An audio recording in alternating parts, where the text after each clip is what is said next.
Dans ce 5e chapitre, nous allons nous intéresser au 4e outil vectoriel qui est l'outil texte. Et vous allez voir que les possibilités avec le texte sont assez énormes. Bon, c'est un petit peu normal parce que Motion est un outil d'habillage graphique, donc son but est justement de créer des textes. Mais vous allez voir que c'est assez, ça va être assez simple et assez puissant au niveau des outils disponibles. Donc pour sélectionner l'outil texte, il suffit de cliquer sur le 4e bouton ici. Le raccourci est simple, hein, c'est T comme pour texte. Et ensuite, avant de démarrer, on va appuyer sur la touche F7 pour afficher la palette. Donc pour l'instant, vous voyez qu'on n'a aucun contrôle. Vous avez le petit curseur qui change ici, et puis vous allez pouvoir taper votre texte. Donc là, avant de taper votre texte, vous pouvez modifier des paramètres, mais comme c'est vectoriel, on va pouvoir le changer après, bien sûr. Donc là, par exemple, je vais taper tout simplement « et les formes ». Voilà. J'appuie sur « Échappe » pour quitter le mode édition texte, et je vais pouvoir voilà, me placer. Et comme vous pouvez le constater, j'ai accès donc à mes guides automatiques qui me permettent de centrer automatiquement et avec le magnétisme de placer mon texte très précisément. Si vous voulez enlever le magnétisme par rapport à ces éléments-là, n'oubliez pas d'appuyer sur la touche N pour magnétisme qui permet vous voyez, de vous déplacer malgré le centre. Vous pouvez réactiver en appuyant sur N une deuxième fois. Ok, donc maintenant j'ai mon texte qui est appliqué, donc là c'est basique, je suis avec une fonte Arial. Régular. Donc vous voyez ici que je peux jouer comme tous les paramètres et tous les objets sur l'opacité, changer le mode de fusion, ça on verra ça un petit peu plus tard, et puis changer la taille. Donc là on va voir un petit peu les autres paramètres. Je vais d'abord grossir un petit peu mon texte qui est là, voilà, en mettant une taille un peu plus importante, comme cela. Et puis ensuite, on va vouloir par exemple changer la fonte, donc la police de caractère. Pour cela, il suffit donc de choisir dans le menu fonte ici qui est Arial, choisir votre élément. Et là, on a la liste de toutes les fontes disponibles par le système en fait macOS 10. Ce qui est important, c'est lorsque vous déplacez de fonte en fonte, vous voyez que votre texte se met à jour automatiquement. Vous n'avez pas besoin de valider et après de retourner dans le menu. Comme ça, vous pouvez vous déplacer directement et afficher les différentes valeurs et différentes fontes qui sont disponibles directement, comme ceci. Donc, par exemple, je vais prendre celle-ci, Base 02. Alors cette fonte est disponible sur des sites comme Dafont, par exemple, dafont.com. Vous pouvez télécharger. Alors certaines sont gratuites, d'autres vous devez donner un petit don, être généreux avec l'auteur. Mais ce qui permet d'enrichir en fait votre librairie de police de caractère. Donc là, j'ai pris cette fonte et je vais pouvoir par exemple le recaler un petit peu et bien sûr modifier ses paramètres. Donc par exemple, je pourrais jouer sur l'angle comme cela et modifier par exemple, taper les formes comme ceci. Donc je vais pouvoir changer sa couleur. Donc on a déjà vu, ça c'est simple, il suffit de cliquer ici dans le menu.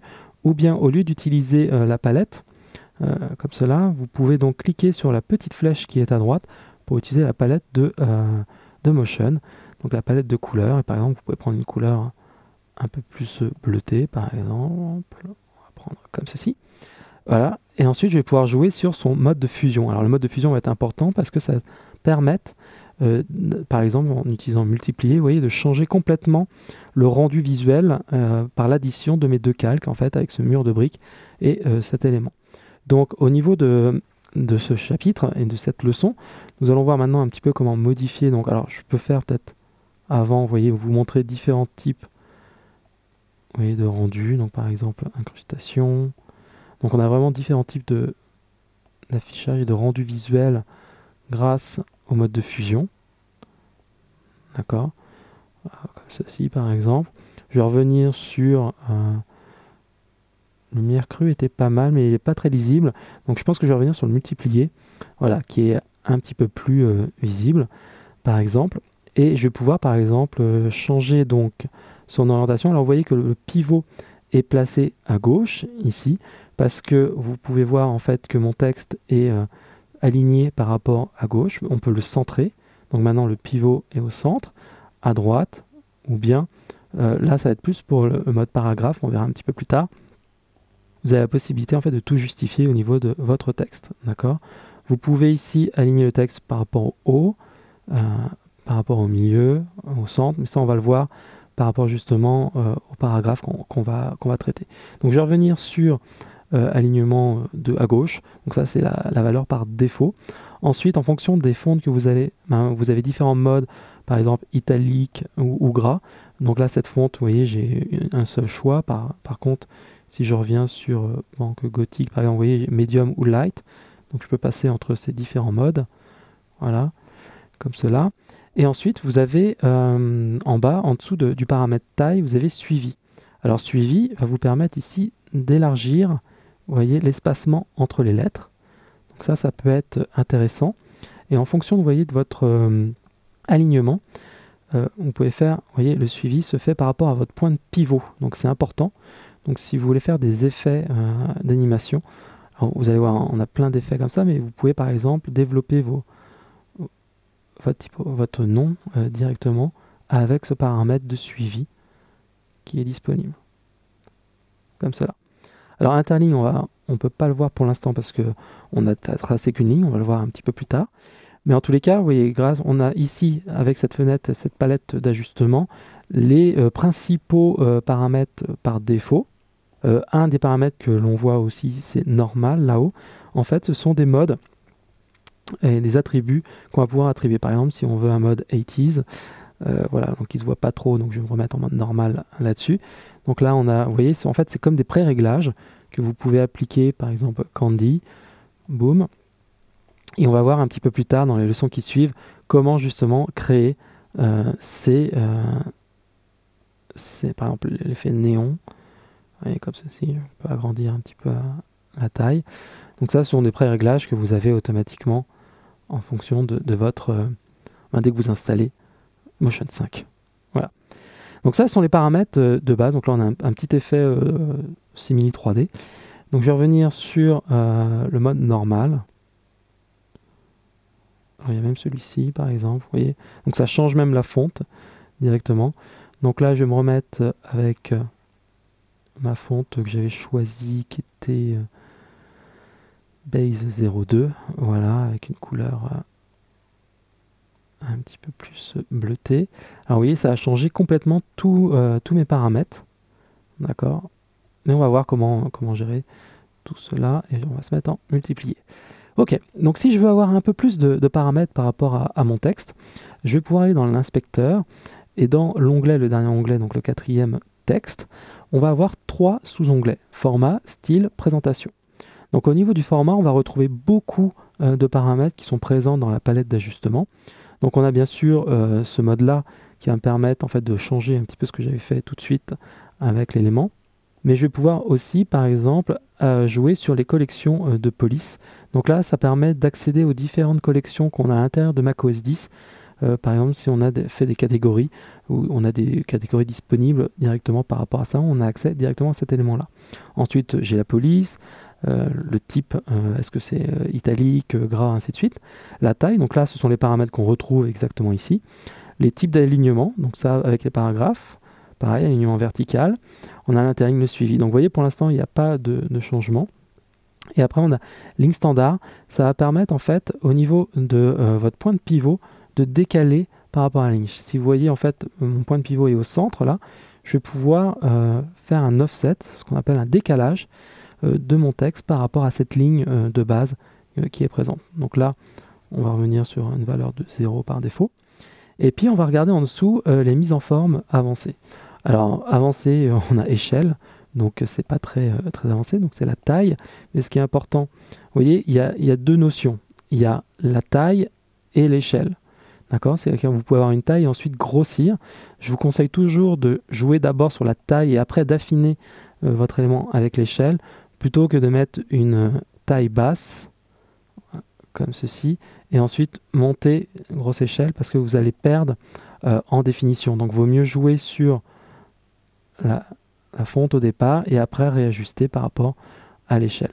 Ensuite, on a le décalage en X et en Y. Donc, vous voyez ici que je vais pouvoir modifier le paramètre toujours par rapport à son point de pivot, hein, globalement. Donc, on pourrait faire la même chose en modifiant le point de pivot qui est présent ici. Donc, on peut le faire selon les 3 axes X, Y et Z. Ensuite, on a la rotation, donc qui se fait toujours aussi par rapport au point de pivot. Mais vous voyez que la différence, c'est que chaque lettre est indépendante. Contrairement à la rotation globale du texte, alors je vais revenir en mode sélection ici, voilà, donc là je joue ici mon élément, et vous voyez que mes lettres, elles, je peux par exemple les aligner pour qu'elles soient droites malgré le décalage de mes lettres. Donc on a un accès indépendant aux lettres et à l'ensemble de mon mot ou du texte tapé. Donc ça c'est assez important. Voilà, je vais revenir sur 0. Ensuite, on a le talus. Alors le talus, qu'est-ce que c'est? C'est la possibilité de créer en fait un effet italique. Vous voyez, même si la fonte ne comporte pas cet effet, ça permet de déformer votre image et de créer par exemple un effet de perspective, voilà, ou d'effet de lettres penchées. Donc ça change un petit peu la perspective. Ensuite, on a un espacement constant. Vous pouvez cocher ou décocher. Ça vous permet ici d'avoir toujours un espacement égal, malgré la police lui analyse ici l'espacement entre chaque lettre. D'accord. Et une autre fonction qui est intéressante, alors qu'on ne va pas voir avec cette fonte-là, donc je vais revenir avec une fonte autre. Par exemple, je vais prendre cette fonte qui est celle-ci. Voilà. Vous voyez que j'ai la première lettre qui est en majuscule, et les autres qui ne sont pas en majuscule. Et ben, je vais pouvoir en fait dire que toutes mes lettres sont en majuscule, donc ça force obligatoirement mon texte à être en majuscule. Et puis là, vous voyez qu'il y a un paramètre, vous voyez qu'il y a une différence de taille. Par défaut, il met tout ce qui était en minuscule à la taille 80% de la taille. Vous pouvez mettre 100% si vous voulez que c'est exactement la même taille. Alors, à quoi sert ce paramètre? On va voir en fait qu'on va pouvoir créer bien sûr des habillages pour Final Cut Pro 10. Et ce qui va être intéressant, c'est que à ce niveau-là, on va pouvoir par exemple forcer, lorsqu'on crée un habillage, à ce que le monteur, quoi qu'il fasse, même s'il utilise des lettres minuscules, le texte qui apparaisse soit toujours en majuscule. Donc ça c'est important, c'est qu'on va pouvoir verrouiller, quoi que fasse le monteur, son habillage sera toujours conforme par rapport à la charte graphique de la chaîne de télévision par exemple, ou bien vous voyez on peut changer, après ça peut être aussi utile pour faire certains types d'habillage comme cela. Et d'ailleurs le dernier paramètre qui est important, c'est montable dans FCP. Alors montable, ça veut trop rien dire, on va plutôt dire éditable, donc au niveau de la traduction. Ça veut dire que quand vous cochez, par défaut, tous les textes sont cochés. Si vous le décochez, si vous exportez cet élément comme modèle pour Final Cut Pro, le monteur n'aura pas accès à ce texte-là. Par exemple, s'il y a un texte qui est récurrent, mais qui n'a pas besoin d'être modifié, vous pouvez décocher cette case, ça va enlever un paramètre à l'intérieur de Final Cut Pro, et donc ce sera beaucoup plus lisible pour le monteur là-dessus. Par défaut, ce sera toujours actif. Voilà, à ce niveau-là. Juste revenir sur mon élément, voilà, comme ceci. Voilà. Et le dernier paramètre, en fait, c'est qu'on a une petite fenêtre qui s'appelle texte. Et en fait, c'est la possibilité de modifier votre texte. Par exemple, là, si je mets un espace, vous voyez, je peux modifier mon texte, mais surtout faire par exemple un copier-coller. Si vous avez un générique par exemple, vous allez pouvoir faire un copier-coller d'un fichier Word directement à l'intérieur sans retaper en fait tout votre texte. Et vous allez pouvoir comme ça réappliquer tout un générique, et on va voir un petit peu plus tard au niveau de la présentation comment justement adapter un paragraphe par exemple au niveau de l'outil texte. Donc voilà au niveau des propriétés et comment créer un texte. Je vous invite à faire de nombreux tests et de jouer avec les différentes fontes en fonction de vos éléments. Maintenant, nous allons voir comment justement créer des styles de texte pour pouvoir par exemple les réappliquer un petit peu plus tard au sein soit de Motion, soit directement avec Final Cut Pro 10.